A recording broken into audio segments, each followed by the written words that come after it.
tell me a little bit about you first before we get into it. Yeah, so I think like the biggest thing is I went to school here in Ohio, and then I was a really poor student in general, Okay. and I didn't know what I wanted to do. Uh, and then I started like watching a lot of cooking TV, which was pretty funny. So I ended up going to culinary school, and I was in restaurants for like 15 years. Okay. Uh, and I still have all the, I've got silverware and I've got pigs and I mean, you name it, all over my, tattoos. But everything from Five Diamond hotels to ski chalets in the mountains of Vermont, everything I've done. Damn. Yeah, it was really cool. It was a great career. But then COVID happened, and that's kind of how I found myself in sales. Okay. And that's kind of where this story has started in like early 21. Okay. But I'm from Ohio. Went to culinary school in Vermont on the East Coast. I lived in Vermont for 5 years, and then came back to Ohio and really just grinded. I was an executive chef by 21. I mean, it was just what I wanted to do. I fell in love with it super hard, and I still Yeah. do. I sit on a board for a nonprofit as their culinary director. I help navigate some things there. So I'm still very much in it, but I don't ever see myself going back as a, hourly or salaried worker ever again. If I ever go back, it'll be as an owner operator. Right. So, but this has been so eye-opening from a sales standpoint. I never thought that I'd understand it so well. I was terrible at math my whole life. And then somehow just the way that it's presented to the customer or the guest, and it just helped me understand that world a lot better too. Okay. So not only has it given me more financial freedom, more understanding of my financial future, helping others with theirs, Yeah. helping the customer understand, why is my payment $800 a month on this $40,000 car? I thought I'd be $500 a month, and you know that's been eye-opening to just as an individual standpoint. Yes, sir. Yeah, Okay. All for right, sure. buddy. Well, thank you for sharing that. And how do you pronounce your last name? That's a great question. So it's Ciampa. Ciampa. Okay. Ciampa. It's kind of a butchered version of my dad was adopted into an Italian family, and the Italian pronunciation is Ciampa, but it never kind of caught on that way, so it just became Ciampa. Ciampa. Okay. All right. Well, we're going to go ahead and jump on into it, big dog. Thanks for sharing that. Of course. And yeah, so welcome, Jacob Ciampa, to the Yeah. Love All Sales podcast. Thanks so much. You reached out to us asking to be on the show. We've spoke a few minutes. You shared your backstory, which is very inspirational. And we're going to get all into that in a few moments. But I always like asking the first question: how did you grow up? Was your family in sales? Because I know you do very good in sales right now. How was the childhood? Was it normal? Did you start from nothing? Did you come from everything? How did it start? Yeah. Great question. So, my father is a minister and a chaplain. Okay. My mother works in healthcare as well. She worked in Medicare and Medicaid for like 30 years, and now she's an HR director Okay. for a nonprofit. And so I grew up in an area called Upper Arlington, which is a very affluent area, but with a non-affluent family. So my immediate surroundings were kids driving to school in brand new BMWs, and I was wearing, thrift store shoes. Okay. Was a really good, that's a really great way to kind of prepare it. So, you know, I didn't have a lot of money growing up. That wasn't really part of it. My parents chose that area because the schools were excellent. There's just a really great school system here in Ohio. But it's very much a class system and still is. Mm-hmm. There's a road called Lane Avenue. And if you live, south of Lane, you live probably in a 6 to 10,000 square foot house. Okay. And if Huge. you live on the other side of Lane Avenue, you live in a split level. And that's kind of how the city is, divided. Divided. Yeah. Yeah, it's really fascinating. So I grew up, really understanding, kind of where my friends were and where Hmm. how their parents, were doctors, lawyers, CEOs, those kind of things. And then, I'm at the very end of the town, which was actually called the Golden Ghetto, which is because their mascot's the Golden Bears. I lived in the Golden Ghetto, and so understanding or thinking that I was lesser because I had less or had access to less was very prominent in my life.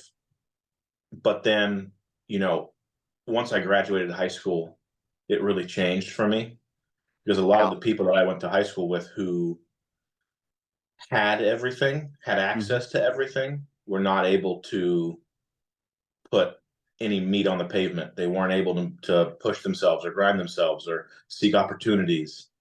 Um, they just kind of waited for opportunities to arise and they never really did. That's a good way to put it. Okay. So they Yeah. just wasn't hungry. They didn't have it in them. They were No. just used to having everything provided and they didn't seek to Yeah. better themselves. Absolutely. And I think a lot of that too comes from, you have parents who are such high achievers and they've been able to operate at such a high level, whether they own a company or they own maybe their own practice or something like that. Hmm. Um, as a child in that same family, a lot of my friends felt like their lives had been decided for them. Okay. So I'm going to go into the practice. I'm going to go into the family business. I'm going to become a lawyer. Whether or not they wanted to do that, they felt this obligation to do that thing. Okay. I didn't have that. My father, like I said, is a minister, and then he's been a ER and ICU chaplain for as long as I can remember. Um, and there was never a moment. I mean, all of my aunts and uncles, for the most part, are either deacons or chaplains or ministers or something like that. There was Okay. never a point where he said, "You have to go to seminary. You need to find religion through, you know, this avenue or that avenue." It was always, you're very bright, you're very skilled, do what makes you happy. And Well that was it. said. Well Yeah. said. Because he found religion later on in life. That wasn't his goal. And so because of how he found his avenue, he wanted his children to have that same freedom to do so, Okay. which I think Are, really laid the groundwork for my childhood. absolutely. Are your parents still alive? Yes, yes, they still live in the house I grew up in. Awesome. I live in an area called Grove City now. Me and my wife bought a house here back in 21, and they're still back where they were, and they love the house. And my dad wants to move, and my mom will not. So you got So, brothers and sisters? yes, I am a middle child. I have an older brother who's in the process of transitioning. So Casey, and my younger sister Holly. Okay. And they're all still here in Ohio. We're all here. Yeah. Awesome. Awesome. So what'd you do when you got out of high school? I know you said other people kind of they thought that they had their past kind of mapped out. Right. What was your thoughts? What did you do after high school? So right when I graduated high school, I wasn't accepted into any four-year college. Everybody turned me down. Because of So grades? yes, Okay. yeah, yeah, just didn't have it.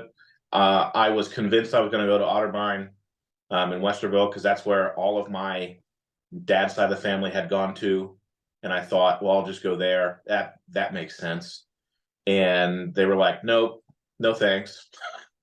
Uh, and so I didn't know what to do. So I took like 6 months, and I had a job. I've always had like a 20 to 40 hour a week job, even as a 16-year-old. I was working at a Firestone, changing tires and doing oil changes, just something. Yeah. Um, and I was doing that, and then I was watching the Food Network. Okay. And I just was like, man, this is so cool. I love all the science behind it, the etymology of food, and the history of how food has evolved, not only from a farming standpoint, but from a human standpoint. Okay. I was fascinated with that. So I decided to go to culinary school at a local community college. Okay. And it was terrible. I couldn't do it. Why? Um, so the school at the time, they've changed now for the better. But at the time, their curriculum was based off of a schedule where you went to school 1 day a week, and then the rest of the time you worked full time. And then that 1 day you went back to school. And I could not retain anything. I can't. I have to be doing something every day. I need routine. I need structure. And I was such a bad student, I hadn't built any skills to create my own structure for me to be successful. Okay. And I dropped out and just worked in a hotel for like a year and a half. And I was watching, once again, I was watching the Food Network, which is hilarious. And one of my all-time favorite chefs, cooks, Alton Brown, I saw a clip of him and I did some research and I found out where he had gone to school. And so I went and toured 3 different culinary schools throughout New England. I went to Johnson & Wales in Rhode Island, the New England Culinary Institute in Vermont, and I went to FCI, which is the French Culinary Institute in New York. Okay. So they all sound very prolific. They were the top 3 schools in the country. Still are for many, reasons or whatnot. The school in Vermont really was where I felt so at home, because I was an IEP student my whole life, which was individual education program. Okay. So I would, in high school, middle school, elementary school, I would work with a specific teacher, an IEP teacher, who would help me map out my entire semester before classes even started. So I had hands-on help. That culinary school was one instructor to 5 or 6 students maximum. Damn. Okay. And it was live. So every time I was in class preparing something, it was going to be served to a paying customer in the public, whether it be a bakery or a butcher shop, or we also did large cooking. So there was a life insurance company that we did, we call that cafeteria style food for them, but it was all handmade croissants and handmade food. And that puts the pressure on you, man, where you got to deliver. You can't mess it up because it's going to get eaten by somebody. Exactly. And they're paying good money and they're taking time out of their day. So it was really an immediate culture shock from, I can kind of mess around and not take things seriously. There was such a high level of accountability with that school. I had to iron my uniform every single day. I had to make sure my whites were perfectly white. I had to have my knife sharpened. I had to have everything in place. I had to be there half an hour to 45 minutes early to get the kitchen warmed up, to get the line hot, to get everything out, to prep. They're setting you up for structure, for success, and that's what you needed. That's what you said. So yeah, you and them got along. Yeah, I had to have it. If I wouldn't have had it, I wouldn't have succeeded. I ended up being one of the top people in my class when I graduated. Congrats, and man. I've been on. Thank you. And it was great. I ended up graduating and did all kinds of, great stuff. And, I just wanted to succeed. But that school gave me the structure and the means to create structure outside in other portions of my life. Okay. So what was your favorite dish to make, or what were you, my wife likes that show as well, and she always likes the certain cooks, chefs. So what was I know you said you liked Brown. So what dish do you like serving best or cooking best? That's, it's the question I get most often is what did you specialize in? What did you enjoy? Mm-hmm. I always really enjoyed 2 specific things. I enjoyed butchery, and I enjoyed fermentation and the science behind fermentation. That's why I have hops on my arm still. I was a adjunct professor in my school my senior year, and I taught the brewing program because I just wanted to learn about it. And being, what better way to learn than to have, full responsibility of that entire curriculum? Then for you sure. have to learn.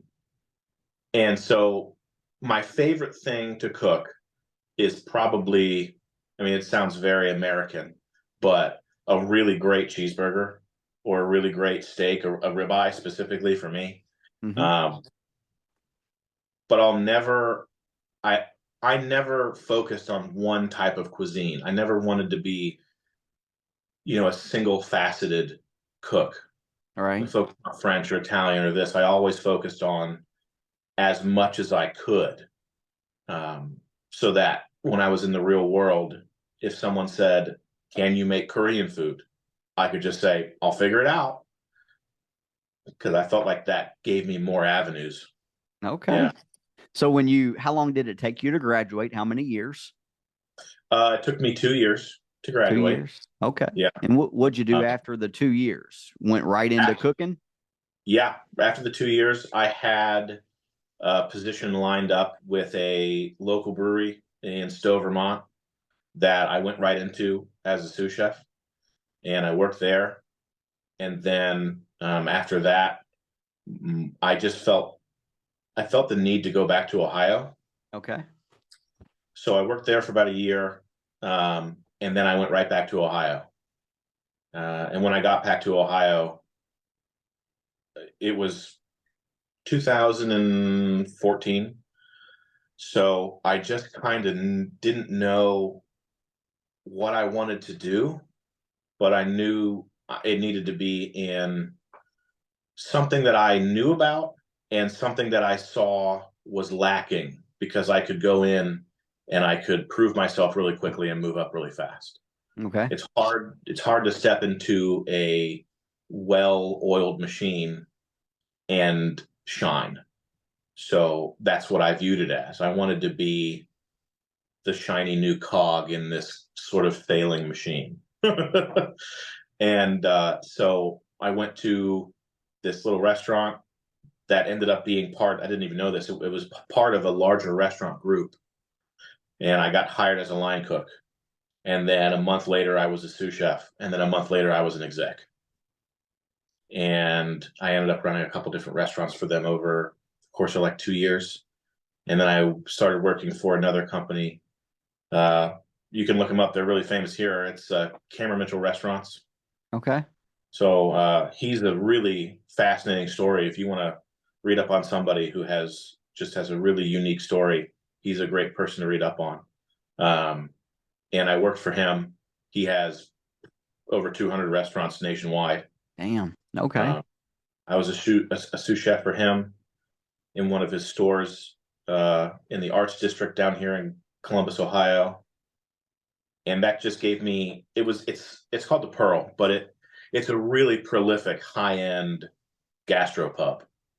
And that restaurant pushed me to my limits, because they would do 500 people a night. And if you had brunch that Saturday, you'd do 400 for brunch and then 500 for dinner, out of a restaurant that only seats like 130.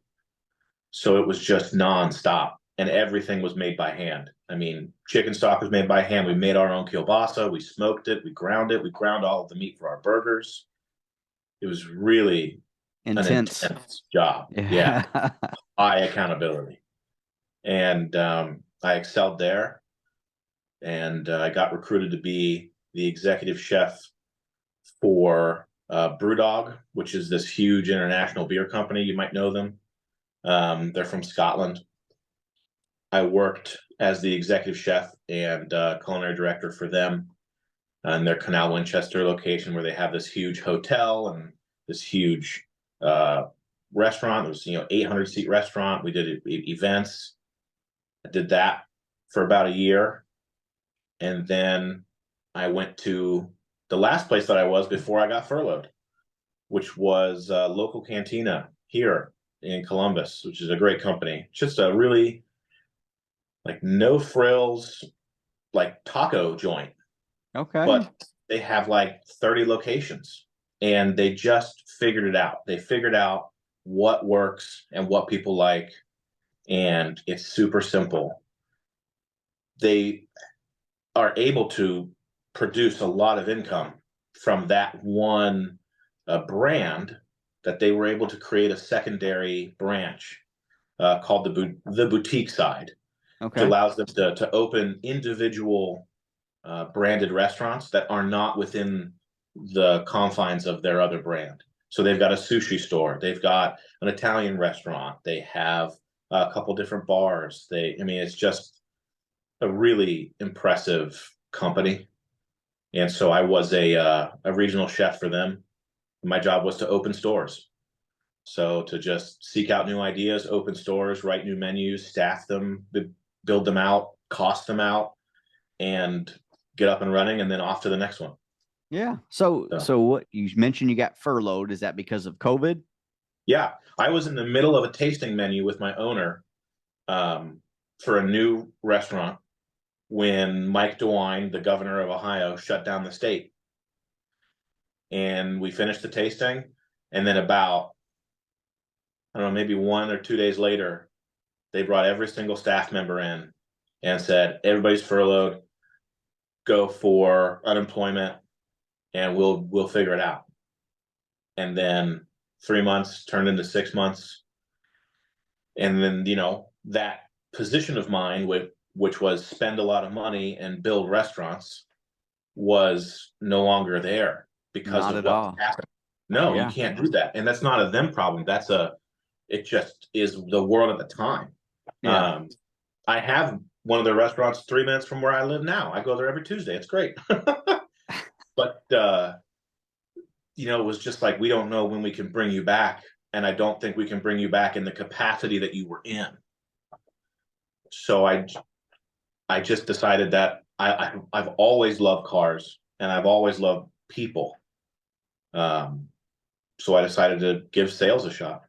So how did that, did you just reach out to somebody? Did you see an ad online? Did you just walk into the dealership? Because that's a question Yeah. I get a lot, is like, what do I do? So what Yeah. was your first step?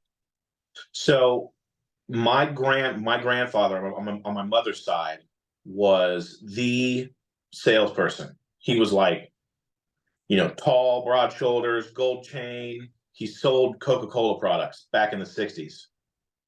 And he was super, super successful. And my mother has always said, you remind me so much of my dad with the way you speak, the way you carry yourself. And I just kind of had this dream that was like of my grandfather.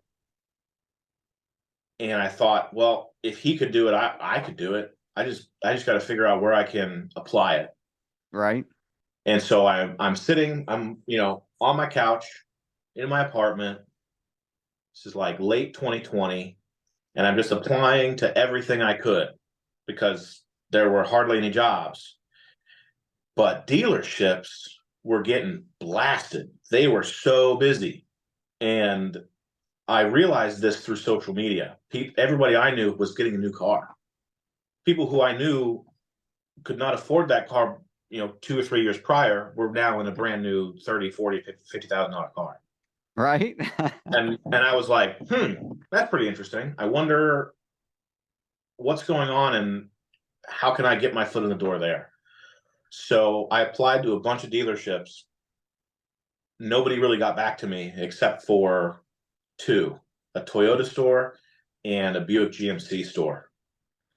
And I went to the Buick GMC store and I met the general sales manager, and we just instantly clicked. He's still a mentor of mine. I no longer work at that store specifically. I moved on to a larger store with more inventory, but I'm still super tight with him. And that's kind of how that happened. Yeah. Okay. All right. So walk us through the process. Were you nervous at all your first day? Did you do any research on the brand before you started? So walk us through your first day, your first week, your first month, and how did it make you feel? Yeah. So my first day It was February of 21. Okay. And like February 1st of 21. And I walked in. I had gotten hired like 2 weeks earlier. I met the dealership franchise owner. He has a Honda store and an Acura store, just a large company. And he was like, "Yeah, let's do it." And so he said, "Go to this store, meet this guy on the 1st." So I show up. I didn't know how to dress, so I went and bought a full suit. Like I'm an insurance salesman from the 70s.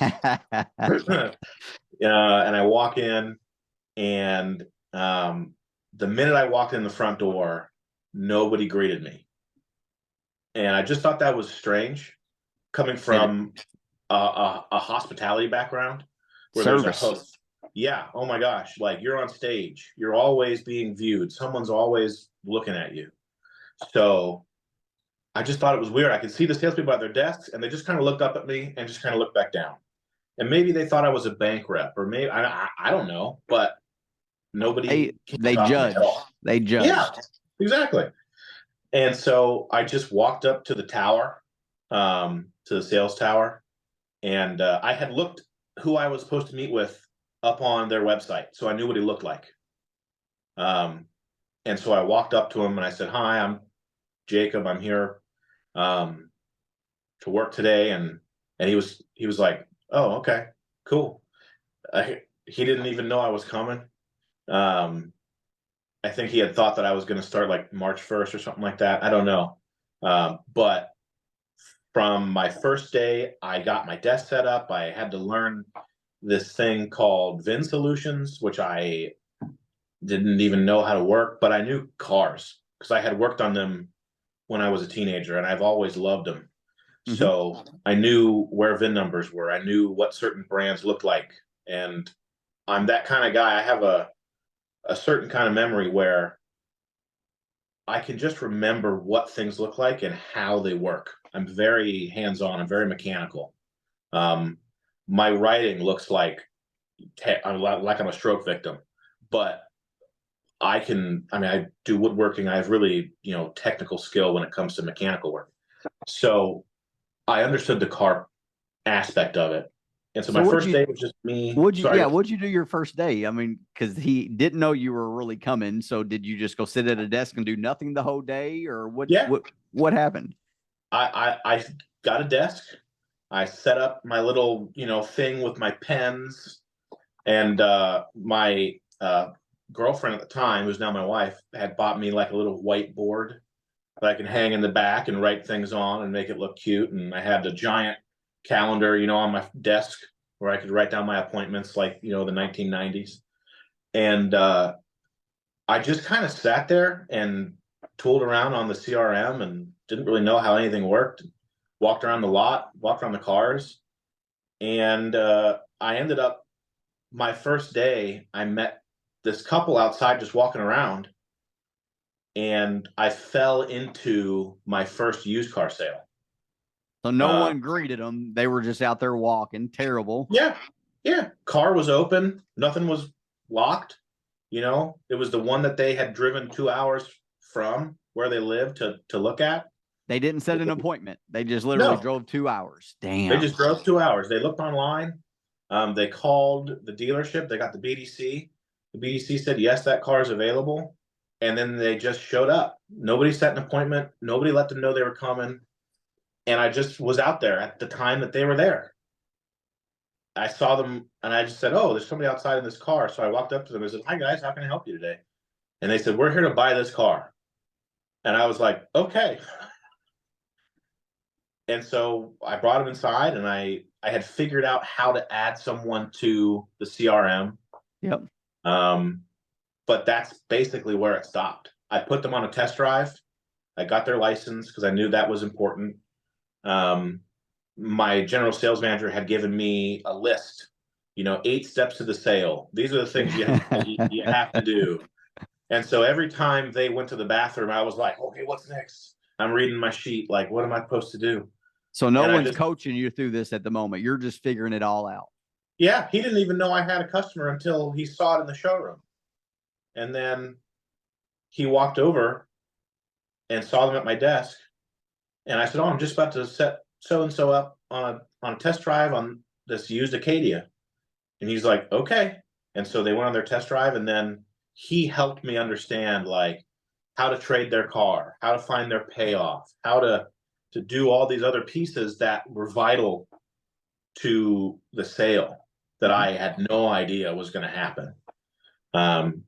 But he basically gave me all the information and then allowed me to box close it on payments. And they said, oh, that's way more than we were thinking. And I had no idea. I was like, oh, bummer. Like I had no idea kind of what to say. So I went and just took the Foursquare. That's how we did it. Foursquare back to the manager and gave it to him. And he was like, oh, okay, come with me. And so he sits down with them and he flips it around and he talks a little bit to them, learns a little bit more about them, and makes them laugh and gets them excited. And, there's an infant in a car seat and I like this guy. All right. Yeah. Getting talk completely nothing about the car, nothing about the deal, about the payment, about the money, about the payoff. Nothing of that was said. It was only about them as who they were as people. Correct. And then he said, I think, you drove all the way 2 hours. I'm not going to lose a deal over $25. If this payment was $25 less, would that make sense for you? And they just said, yeah. And then there it was. It was easy. And I was so shocked that it just happened. Yeah. And I didn't, after I delivered the car and parked the trade, I walked up to him and I was like, how did that happen?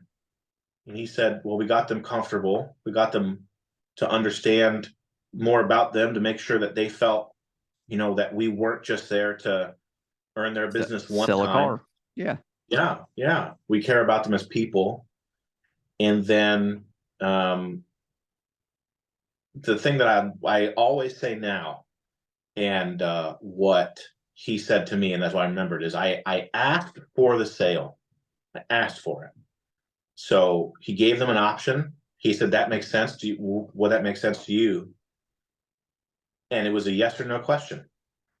And usually now, we've been in it a couple of years now, you usually want to ask open-ended questions. Correct. But at some point, you need to ask a closed-end question. Absolutely. You got to ask for the order. Absolutely. Right. Yeah. And that's what happened. And I was hooked from there on. Yeah. So question, how much did you make off that first sale? So I was on a pay plan. I was $100 a car plus bonuses for the first month because they didn't know what was going to happen. Correct. But after that first month, I sold 20 cars my first month at that dealership. Congrats. It was incredible. And the next month, I went on my full pay plan. Now, when I left the restaurant I was at, I was a sub $80,000 a year salaried employee. Okay. And that was the most I had ever made in a position in a restaurant. I got my washout and I made like $15,000. And I thought there was a mistake. I was like, there's no way that's possible. There's an extra one in front of this that shouldn't be there. And I took it to my general sales manager and I said, I think you guys overpaid me. And he was like, no, you're a commission salesperson now. Each one of these sales, you sold over 10 cars at that dealership at the time. It was 20% under 10, over 10, it was 25% front. You sold 18, I sold like 18 cars my second month. You were over that threshold. You get 25% of the front end gross. This is how that breaks down. This is how much money you made. And I was awestruck. I called my girlfriend and I was freaking out and I didn't know what to, I was astounded. Yeah. So you made $15,000 selling 18 cars, 18 and a half cars. How did that make you feel? like that kid that had grown up in that area that was so wealthy without any of the financial opportunity had changed his circumstance. Right. That I was now able to operate in a world that previously I had felt was not for me. Yeah. And that was That's February and March of 2021. Yeah, correct.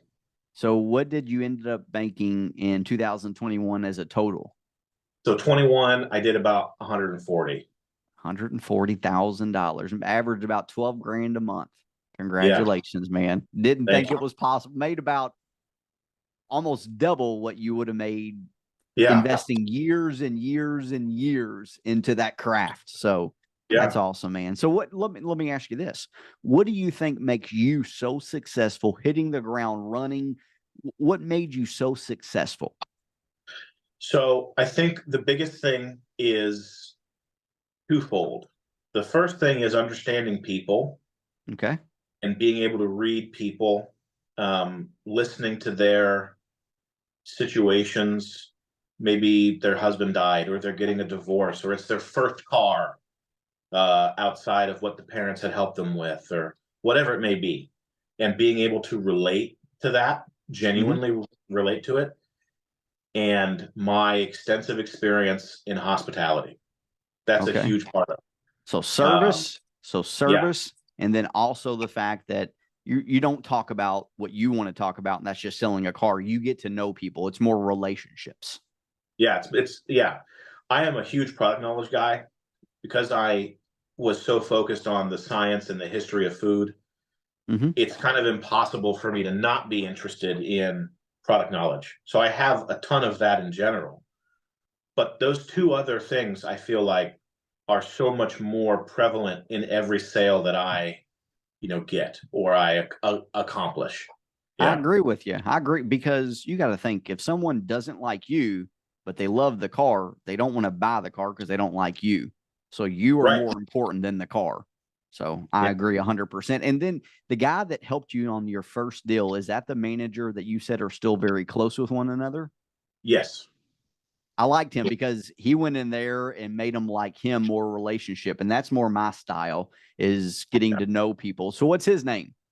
His name is Tony Davis. Tony Davis. Still work at the same place? No, he has moved on, I think, to a Kia store now is where he's at. He is, I don't even know how to say it. He's like a movable object next to a wall. He is just the closer. He's the like guy. He is such a skilled desk manager. He's such a skilled person in general, not only from a dealership standpoint, but from a financial standpoint as well, because he was a CPA at one point as well. But he's just really knowledgeable, and he has always pushed himself in his personal life and in his professional life, and that's, I think, why we kind of clicked, because when I made the decision to not go back to restaurants, to work in a dealership and to make it work, and to not be like, oh, well, I'll just work here while it's good, and then I'll just evaporate back into restaurants. That's kind of how it felt. So, yeah. So, sorry, give me 1 second. I'm just gonna send a voicemail. There we go. So, question: what is the most amount of cars you made in a month, or sold in a month? So the most amount of cars I ever sold was 27. I was really excited because I thought I was gonna hit that 28 or 30 number, which was like a $2,000 bonus, which was awesome. But I just couldn't quite get there. But 27, and the most amount of money I've ever made was about $18,000. Congrats, man. Congrats. Yeah. So was 22 a better year than 21? 22, was it better? Overall, 22 was where I had finally kind of understood what to do with every sale. 21 was me learning, and 22 was me honing. So I had more consistent gross over the course of my sales. Okay. I had less sales per month, but I made more money at the end of the year. Okay. Yeah. So it was kind of understanding where I could make more, how I could make or find more deals. So the referral part of it was, oh, I just bought a car. My daughter needs one for school. I need a used car for my son, my aunt, my grandma, my uncle, whatever. That's what happened a lot in 22. Okay. Was building new relationships and building off of the relationships I was able to create in 21. Okay. I can appreciate that. So when you killed it the first year, killed it again the second year, Yeah. do you set goals every month, like trying to push yourself? Do you just go into work just kind of winging it every day? How does that work? How does your daily routine work? Yeah. So I'm very goal oriented. My there I wow, okay, this is a great question. So I have two different avenues that kind of, there are two different goals per day and per month that Okay. end up going into the final goal. Okay. So I have a unit goal and I have a fiscal goal. My unit goal at my store now is a really high volume store, is a minimum of 10 cars and more, of course, and then a minimum of $8,000 before draw and more. And then how do I accomplish those things? Okay. I do a lot of, I need to do more TikTok. I do some Facebook. I do a lot of local canvassing around my area. Talk to a lot of my friends, my families, small businesses. I do a lot of business deals. I tend to sell a lot of trucks. That's kind of where I succeed. I understand them. I drive one myself. I understand the needs from the business owner or from the guy who wants $100,000 truck because he wants one. And so I succeed a lot there. And then daily, I do a lot of walk around videos. I send a lot of videos to customers because I think that when you see a face, a voicemail is great. Oh, it's a voicemail. Click. I hardly listen to my own voicemails. Yeah.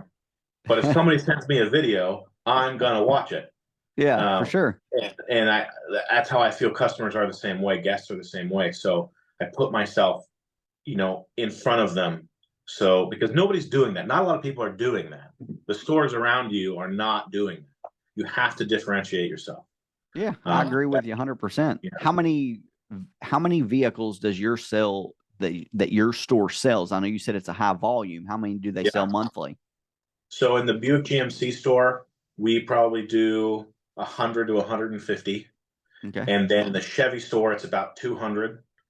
And then the used car department will do anywhere between 75 and 90. Damn. So y'all roll. Yeah, I mean, it's a 15-acre property. It's huge. I've got 700 cars on the ground. 500 of those, 500 to 600 of those are new cars. We are just a high-end store. Where we're at demographically, we are located in an area called Dublin, which I think you said you were slightly familiar with. Yep, I used to go to Volkswagen training in Dublin. Very nice area. Perfect. It's like newer area, so very nice. There's a lot of wealth there, but then surrounding the area, there's a lot of affluent areas. There's Upper Arlington, where I grew up. There's Dublin itself, New Albany, Grandview, Hilliard to an extent. There's just a lot of accumulated wealth in that area.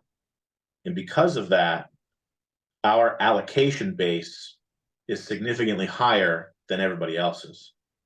So we are able to order more spec'd out and more overall vehicles than anybody else. Yeah. So it kind of gives us an advantage to get our unfair share, as my GM Jimmy would say. Yeah. Okay. So the top dog out there, how many does he or she sell per month? Her name is, well, there's two. So there's Julie in my building. She does 25 to 30 a month. And then Ryan on the Chevy side, he'll do the same, 25 to 30 a month. Yeah. You know when Julie comes to work, because she comes to work in a Corvette. So does she? Yeah. You ever had the top person goal? Do y'all give awards for the top person, or? Yeah. So we do all kinds of stuff. So every week there's opportunities to earn money and accolades. So we have a couple different wrestling belts, like WWE belts. Yeah. So if you've had the highest grossing overall deal, front and back, you get the belt. If you just had the highest gross, you get $100. If you get the highest back, you get $100. If you get all those three things, it's called a clean sweep, you get $200 and the belt. That's a weekly thing. It's always somebody different, which is great. I think that's a really, great way to push. Yeah. Push people. Yeah. I want to be that person. I want to have that belt on my desk, and then at the end of the month, whoever has sold the most cars gets, the parking spot. Ooh, you get to park close. I'm not terribly focused on a parking spot as much as I am my bank account. So that's a little bit different for me. But you also get a miniature WWE belt for the month for how many cars that you've sold. Yeah. There you go. So have you ever been the top salesperson of the month at your current company? I've never been the top salesperson, but I am frequently the top grossing person. Yeah. There you go. Well said, man. So I'm okay walking a little further. That's fine. Yeah, I do the same thing. So yeah, so all right, so you sell X number of cars each month. Do you track it and say, well, this percentage came from internet, this percentage is referrals, repeats, this percentage is walk-ups? Do you ever break it down and understand your numbers? Yeah, so I do that not only through my CRM, but just individually. I will just keep a tally on I have a big grid piece of paper that every month I fill out who the person was, what I sold, what was the front, what was the back, what was the trade, and the date. Okay. And then the where they found us. Did you find us through Car Gurus? Did you find us through Facebook or TikTok or whatever it may be? How'd you hear about us? Through a friend, whatever. Or did I just meet you on the lot? That's part of it too. Yeah. I have a lot of success in my lot ups. I tend to do really well there. And I have a lot of success with internet and phone, specifically phone. I do very well with my phone leads. So yeah. Perfect. How many leads do you get personally each month? Oh gosh. It's really dependent. We're such a big store, and there's less overall Buick GMC leads than there are Chevrolet or Honda or Mazda or Hyundai. It's not a brand that you think of and go, oh, there are 500 people right now looking for a Yukon. That's not the case. There's special buyers for $70,000-$80,000 cars. Yep. So when you get a lead like that, you really have to take it seriously and make sure you're doing everything you can to present the proper information and gain the right information.